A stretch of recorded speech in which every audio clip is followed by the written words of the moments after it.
everybody, Invisiblekatana here. I am doing just like my highlights and stuff, no particular order or anything like that, but just my favorite moments, favorite announcements really from this year's Game Awards. It was actually really good this year. I enjoy it every year. I know some people was like, don't like it this year, that year. I typically like it. I'm just there, I'm like, alright, see who won what.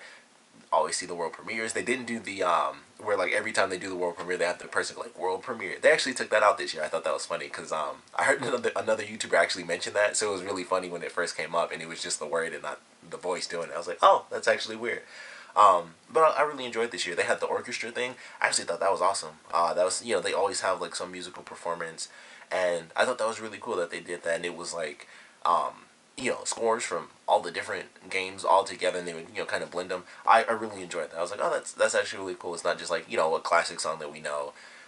They're all the songs like blended together, a couple of seconds of each one, and then, they did it one last time at the end for the nominees. I thought that was a really cool way to do that. So I really enjoyed the orchestra. I thought that was great. As far as some of the announcements, I'm basically just going to be going in order. Outside of like some of my favorites, and then I'll probably mention the ones that I'm like least excited for first.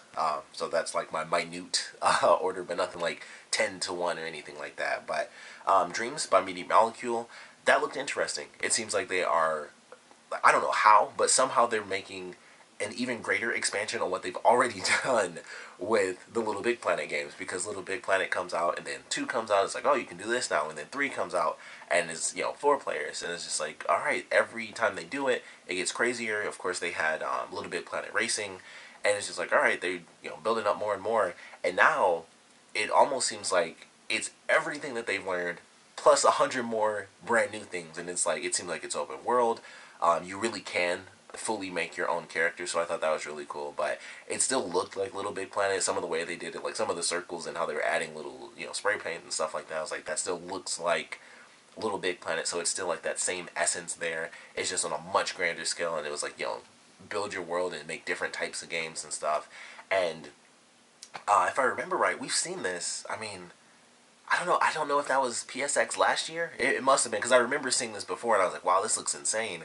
But, it didn't really occur to me until I was like almost halfway through it. I was like, oh, I remember this now being a thing. Like, I remember Dreams, because when they did it before, if I remember right, if this was the same game, I think it was like an old man like playing music or something. It was like they basically did like almost like a speed paint within the game itself. And I was like, wow, that looks insane. And just the visuals for it looked good. So now it's just like, holy crap, it's open world sort of, but it's like hard to tell what the actual story is, because everything was just like, yeah, you can make this type of game and make that type of game. This one's 2D, this one's open world, and it's just like, I don't know what any of this means, but I'm excited for that. I love the Little Big Planet games. I still haven't played 3. I've had that game, no joke, for years now.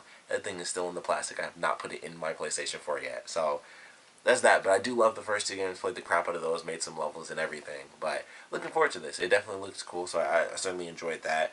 Kind of going back to the beginning of the award show, there was World War Z. I thought that was interesting. At first, I thought it was Days Gone, which I was really excited for. But then it's like, oh, it's World War Z. That seems interesting. Based on the way they did the trailer, it seems like it's a single-player game where there's a lot of AI elements to it, like, NPCs helping you out. But I think it would be cooler if it was like a co-op sort of situation. I think that would be great. But we have to just wait and see. At this point, it's just World War Z. But it looked cool. I was like, okay, it's very interesting. Of course, it had the thing where the zombies were like piling up on top of each other, and that's like almost like straight from the movie. So I probably should have known that it was World War Z, but I thought it was Days Gone, because they kind of did that in that as well. So I wish it was Days Gone, because I'm already excited for that, and that has a legitimate story mode to it. So maybe, I didn't realize this, but next week is PSX, so I'm so excited for that, because I was like, oh, because they mentioned it, I think, in the middle of the Game Awards. It was like, PSX next week will have this, or, stuff like that, and I was like, oh, man, I totally forgot that was even a thing. So, one after the other, we got 2 really cool gaming events. I heard that PSX may or may not have the Resident Evil 2 remake. I hope that happens. I would lose my freaking mind. But World War Z looked pretty interesting. The accounting VR game, hilarious trailer. I could tell that it was the voice. I was like, this probably isn't. Just because I was like, oh, it's probably just somebody else doing the voice that's really similar to, like, Rick and Morty. But it is. It was Justin Roiland doing the voice, and I was like, oh, okay, that totally makes sense now. And then in the middle, it was like it was like Squanch Games. I was like, this has to be by the people. I'm like, it sounds like him, and they just had a thing called Squanch Games. I'm like, maybe this is actually done by the people that are doing Rick and Morty. So that was a hilarious trailer. So I had to just randomly mention that. After that, we had In the Valley of the Gods. That looked really cool. I love the visual style of it. It's just like Firewatch. It's made by the same people. Haven't played Firewatch, but I know everybody loves it. I really want to play that game. I just have no money, so I'm just kind of waiting to get some and for it to be like super, super cheap. But love the aesthetic of it. It seems like this might actually be potentially it could be co-op. It seems like these characters, of course, are actually it's like old school where they're like, putting this super old camera together. So that seems like it could add to another layer of it. But also, they might actually go sort of a supernatural route, and even if they don't, it's really cool because they're going through tombs, and I'm sure there'll be puzzle elements to that. So I think it would be cool if that ended up being a co-op experience, and you get to kind of go through that with a partner. And then if not, the characters, I'm sure, just talk to each other anyway, because that was kind of the point of Firewatch. It's a very narrative-driven game where you get to do, a lot of stuff yourself as well, but, a lot of good back and forth with that. So I would love to see a bit more in that game, but as far as, the announcement went, I thought it was pretty cool. Love the visuals. The fact that they're going through, like, pyramids and tombs and stuff like that seems like it could be really good. So I enjoyed that. Soul Calibur 6. That was really awesome. I would have preferred if they used two different characters. Mizurugi, I'm cool with. I think that was Sofitia. I'm pretty sure that was who the characters were.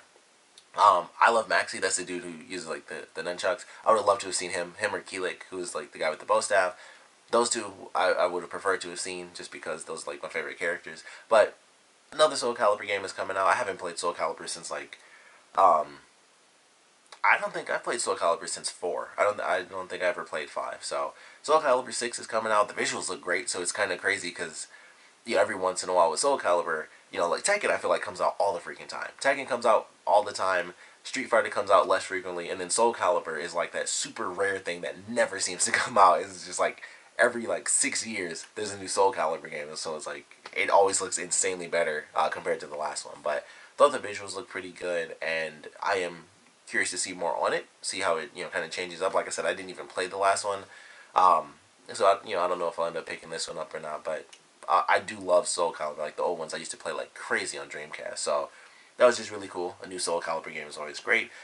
Fade to Silence, that seemed interesting. It's a post-apocalyptic game where it seems like the whole game takes place where either the whole world is like that or you're just in a place where it's snowing all the time. So, they got the part where, the Huskies like, running through the snow and like these weird alien creatures are like popping up out of the ground. I don't know what that means, but it looks cool, and based on the way they did the trailer, maybe a part of the story has to do with the main character being immortal, or at least being able to come back to life in certain circumstances or something, because he's dead in the snow, and then they have like a kid's voice say dad, and then it's like the body actually like lights up because blood is starting to go through it again, and he just wakes up and is not like a dead body. And I was like, that's cool. I'm assuming that's a part of the story, not just a really cool element, from the trailer. I could be wrong, but it seems like that's an interesting part of the story. So can't wait to get some more on that. I think it looks really cool. I love post-apocalyptic games and how that the story goes. It looks like it's aliens, so that should be very interesting as well, or whatever this weird creature is. But want to see more on that for sure. So that definitely had me excited. I'm gonna skip a couple things because I got my number one. Like, there's only one thing where I'm like 100% that's my number one. So I'll skip some stuff. We'll go to Witchfire, made by the people that did Bulletstorm, Painkiller, and Vanishing of Ethan Carter.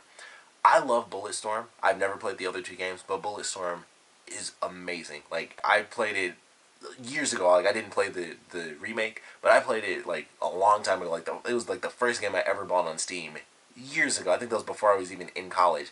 Yeah, it was definitely before I was in college. That was almost like 7 years ago, probably, when that game originally came out. It's almost like 10 years old, I think, at this point. But I love that game. Like, it's so fun. It's a great over-the-top action game. You get the points and stuff for all the different trick moves and everything. So I was like, alright, that seems cool. And then this mixes all those crazy elements. I've seen a ton of footage of Painkiller, so I know what that's like. The Vanishing of Ethan Carter, I have no idea about that one, so I can't really speak to how great or cool that game looks or plays. But based off of what we saw, it seems like it's going to be pretty fun. It's got like monsters and stuff. It's a horror-based, crazy action shooter sort of deal. So I'm looking forward to that. I love the aesthetic where it's Victorian. I was like, I know it's not medieval. It's almost Victorian mixed with like a lot of supernatural elements in there. So I'm really looking forward to that. I love horror games.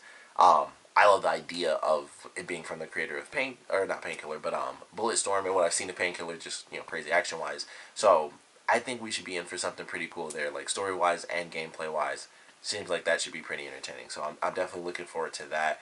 We get to see A Way Out, random reference or random mention as far as a highlight. Definitely the creator. He was like so energetic and he was swearing and stuff after the Oscars, all that. That was super funny. And even it was really funny when Jeff said something to him and he was like, "Oh, am I talking too much?" Because he knew he was taking up the time. So I thought that was super funny and Jeff had to like cut him off. But he's energetic. But I always thought that game looked cool. Like when it was shown off at E3, I thought it looked great. And we got to see even more stuff from that. We didn't get to see too much more, just some new parts of the game. So that was definitely cool. I don't think we saw like anything that was already shown before, except for like maybe the hospital sequence, and maybe there was like one other shot that I saw before. But other than that, it was like all new footage, some new locations and stuff. So I'm really looking forward to that. It's a co-op only game, so I'm really excited for how that game is gonna really come out when it's all said and done. So that looked really cool. Metro Exodus, that just looked really sweet. That was really simple. It was just like a normal trailer. It was snowing. Snow is the thing. And that was pretty much it. It was like, okay, this looks great. There were some shots in there where I was like, I want to take a picture of this right now. Like, I think when they showed the playground, it was like less than a minute. It was like the first like 15-20 seconds. They show a playground. I was like, that just looked real, and that was great. And then there's some stuff where they're panning indoors, and I just wanted to like take some screenshots on my laptop and be like, because that was just like that game. I can tell is gonna get some good. You can get like some good game photography out of that. So that just looked really cool. So I'm excited for that. Still never beat the first one. I played through it. I got stuck at one part, and then I went into like switching to a million other games, and I just never went back. So I got to start that game over because it's been so long since I played. So I'm gonna get back to that at some point and finish beat the first two games. But really enjoyed that. What did I skip over? Oh, Death Stranding. Still don't know what it's about. Not a freaking clue. The trailer was great though. We got a ton of cool footage. The monsters are invisible. Sometimes they're not invisible. I think that the baby is what allowed Norman Reedus' character. I want to say his name was Sam, and when the guy called out to him. I think that's what let him live when the water showed up or the water rose from the ground. I don't really know, but the baby was like in his stomach, but not in his stomach. But he was definitely underwater because he threw up the little bugs, and then they were like, it was as if they were still in the water. The first dude who was trapped under the car, who I'm pretty sure was played by Yuri Lowenthal, for whatever reason, him straining made him old. So I'm just like, I don't understand anything that's happening. This dude is straining. He's getting super old. The monsters are invisible. They, like, I don't know. They're different sizes because there was like a little one that was crawling on the car, and then there's like giant, like Titan-sized monsters. And I'm just like, I don't understand any of this. And then there was like the weird, when everything was water-based, the bodies were floating up, and then there was a different type of creature flying over and ate one of the bodies that went out of the water. So I was just like, I don't know what's happening. One of the things had like a gold face, I believe. There was like I don't know if it was a body. I don't know anything about it, but it looked cool. So Hideo Kojima's doing this thing crazier and crazier. It looked sweet. I'm just confused, but I liked it. I liked what I saw. I liked the confusion. I would love to get some legitimate answers on anything about what's happening there. Because so far, I mean, you can go to the YouTube videos. I'm sure, give it a day or two. We'll have that added to all the other footage we've seen and all the other theories there. But this was him getting the baby that was in the thing. So my only theory at this point is that this is like the last newborn baby. It's sort of, I can't think of the movie. Dang, it's like a British, but it's a British. I can't think of the movie. I forgot what it's called. But it's like a post-apocalyptic thing where like no babies have been born in like decades and stuff. So I don't know if it's that sort of situation, like this baby that they're holding, they're trying to get it to be born or something. Super weird. I don't know, but it looked good. Death Stranding. That's all I mean, I think that's all anyone can say outside of like just insane theories. That's all we got. It just looks crazy, but the crazy looks good. So I enjoyed that, and that's all I can say about it. The other thing I would say is GTFO. I love that. It's done by the people who did Payday 1 and 2. It is not Alien. I even put that in parentheses because I was like, oh, it's like a 4-player co-op Alien game. That is not the case, but that was clearly the reference. Even one of the characters' names is Bishop, and I was like, oh, the whole way they were going through it, if you watched, I don't know if it was the most recent one, but I know in Prometheus, the way they show some of the stuff when they're scanning things, it looked exactly like it did in this game. So I don't know if this is a fake name, and I doubt it, But I was like, I feel like that could totally happen where it ends up they changing is like surprise that was like our fake first trailer just to see what people thought. It's a full on 4 player co-op Alien game. I don't think that'll be the case. Um, but it's clearly meant to reference Alien. Like if you watch that trailer again and you weren't thinking Alien, think Alien or Aliens, and just look at like I said, one of the characters' names is Bishop. When they scan through the wall and everything, like it looks just like it did in the movie Prometheus, and I was like, this is clearly meant to reference Alien with this trailer. And I guess that's the point. Like the name of the game is called Get the Fuck Out. So clearly they're kind of being silly with it. It's from the people that did the Payday games, but it looks cool. I like the idea of a 4 player co-op horror game. Um, it definitely seemed creepy. Obviously we only saw like a little sample of it, so everything was just dark, and they're going through, and you get dropped down through this super long tunnel and stuff. And I was like, I like the aesthetic for this, and I like the idea of it.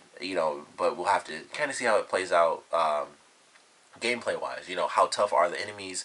I assume with it being a 4 player co-op sort of deal, that it's just pretty much any time that happens, there are different classes. So I have to imagine that that's how it'll play out, especially with it being this sort of situation. I'm sure you can all be the same class if you want, but I feel like there's different classes and stuff like that. So I'm certainly looking forward to how that's going to play out. They had the scene where the creatures were like about to burst through the door. You could set up turrets, stuff like that. So maybe that's like one class, or maybe everyone can do that. But I'm looking forward to seeing more on that for sure. I thought that was actually a really cool one. And like I said, it just made me laugh that it was not an Aliens game, or Alien, whichever one you prefer. Because I was like, this is clearly meant to look like Alien, and it is not. And I was like, oh, I'm very surprised I was wrong about that, because that was the joke, I think.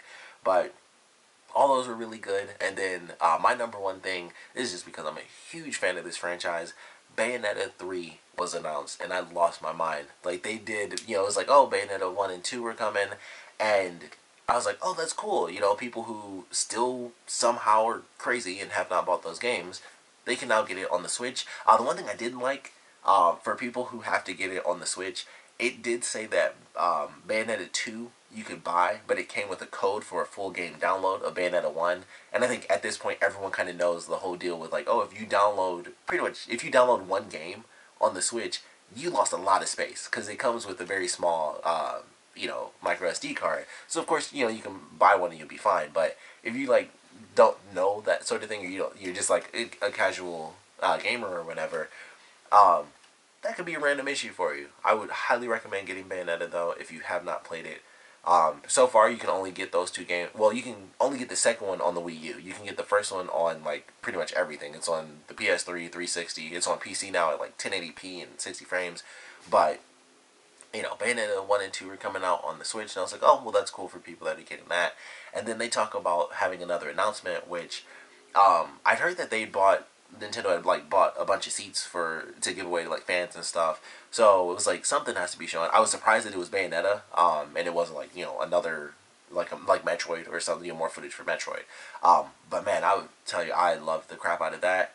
I was like, there's no way. I was like, they showed Bayonetta 1 and 2, and I'm like, the only logical thing here would be Bayonetta 3, but I was like, it can't be Bayonetta 3, because Bayonetta 2, I mean, it came out years ago, but I was like, hey, it's like Platinum Games has been busy. Nier Automata, that's Platinum Games.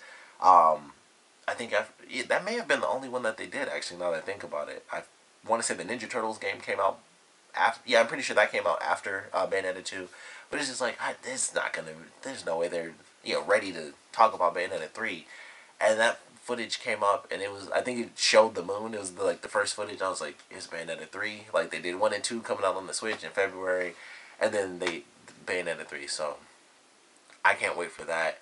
I don't know what the story's gonna be. I don't know what the F is gonna happen. The only thing I would love to see happen, which I know will never happen, but I'm one of those people that wants Bayonetta to cross over with Devil May Cry, the original version of Devil May Cry, because that would be like the perfect hack and slash game. I don't think that'll ever happen. They would have to find some way to finish the story of the original series anyway, because they stopped at 2, and Dante Goes to Hell, and there's like no games that continue that story. Everything else is like a prequel or an integral. And then of course we got the weird reboot, and so it's like, I guess we'll never get the end to that story. But Bayonetta 3 is coming out. I don't know what that means as far as like the two-player co-op stuff. They talk about Bayonetta 2 has online co-op, and now they mention with that coming to the Switch, it's like, hey, you can do local multiplayer co-op, and it's like, oh well, that's great for people who have that, because at some point, internet services are going to go away for the Wii U, so I won't be able to do that unless I buy the new version for the Switch.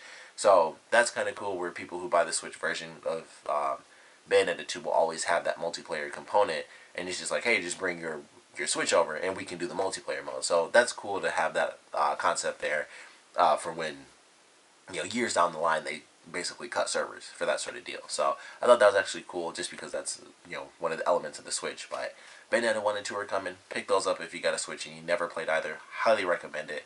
But yeah, Bayonetta 3 that's my number one. I know that's not going to be pretty much anyone else's number one, but that is my number one thing. I love Bayonetta so much, and I cannot wait for that to come out. And now it's like, okay, they didn't announce a date or anything. They didn't even announce, a year, so it's probably not going to be till like 2019.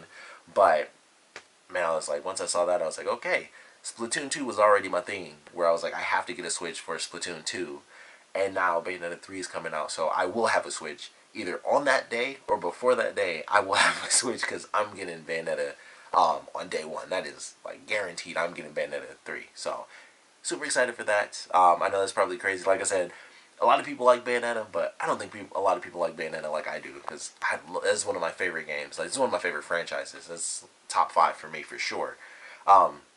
But those are my moments. I really didn't think this would be this long, because I didn't even make a list where it was just like, here's this random stuff I liked. But there were a lot of cool things shown off this year. PSX is coming up next week, which, like I said, didn't even realize. So I'll definitely be doing another one of these sorts of videos. I might actually rank them this time. I was watching other stuff. I was like, I'll just talk about what I liked in this. But they showed off a ton of stuff. A lot more than I thought we'd get. But there were like over 13 world premieres. So that was pretty cool. Some of them were super tiny. I think From Software, it was like Shadows something, Shadows Die Twice. That was it. I was like, I was like, oh, this looks exciting. And then it was like 10 seconds long. And I was like, okay, cool. I don't know what that means, so we'll see what happens with that game.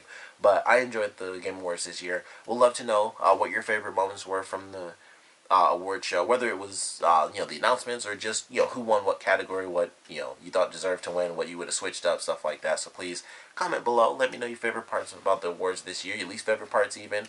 And like I said, I would love to know what your favorite announcements were, what you guys wanted to see more of, and since it's coming up next week, what are you guys looking forward to seeing or hoping to see at PSX? I think everyone wants to see more of The Last of Us 2. It premiered last year at PSX. We didn't get anything at E3 this year, so we gotta get something now. We had the little trailer kind of just thrown out there a few months back, so I think we should look forward to some more The Last of Us Part 2 footage, I'm hoping, next week. But like I said, I want to know what you guys thought, so please put your comments down in the comment section below. And of course, thanks for watching.